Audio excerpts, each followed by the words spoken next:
How do you have the perfect dog, the canine companion that you've always dreamed of, the dog that you can take anywhere with you and it makes that experience better, the dog that when you come back home will settle and relax and makes being in your home even better? Now, yes, there are a lot of things to think about and it can feel overwhelming, but in today's video, I want to break it down into 3 simple points to show you how simple it can be if you focus on the basics. You can get vast majority of the way there in terms of having your perfect canine companion. The first thing I want us to think about, and this should ideally be done even before you bring your dog home, but it's not a problem if this is done after the fact, is doing a bit of research to understand the heritage of your dog.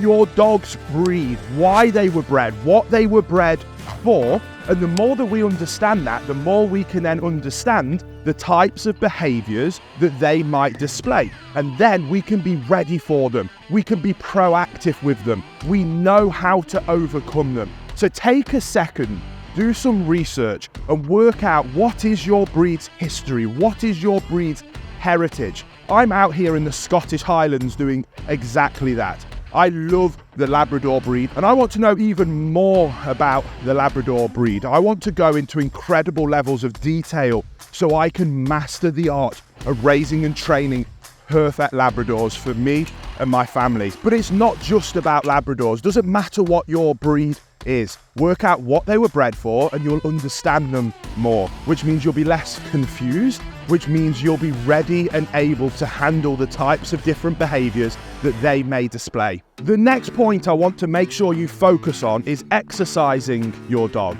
And now we understand more about our dog's history and heritage because we've done a little bit of research, you can start to empathise a little bit more with how much energy they might have, how much exercise they might actually need to be doing every day to be happy and content. As a behaviourist, I have worked with countless dogs and countless clients that the only reason they're suffering with any kind of bad problem behaviour is because their dogs are bored. They're not getting the right amount of exercise for them. So make sure one of the fundamental principles is understanding your dog, its history and its heritage, and then using that to make sure that we're providing enough exercise for our dog every single day. And you will be shocked at what a difference that alone will do to the behaviour and happiness of your dog and the relationship that you have with them. Now, the next point comes on beautifully from the first couple of points we've talked about.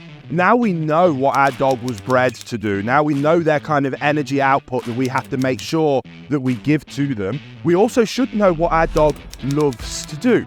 Do you have retrievers that love to fetch? Well, we can use that for their exercise. Do you have a collie that loves to herd? Well, can we tap into that with herding or even maybe things like agility?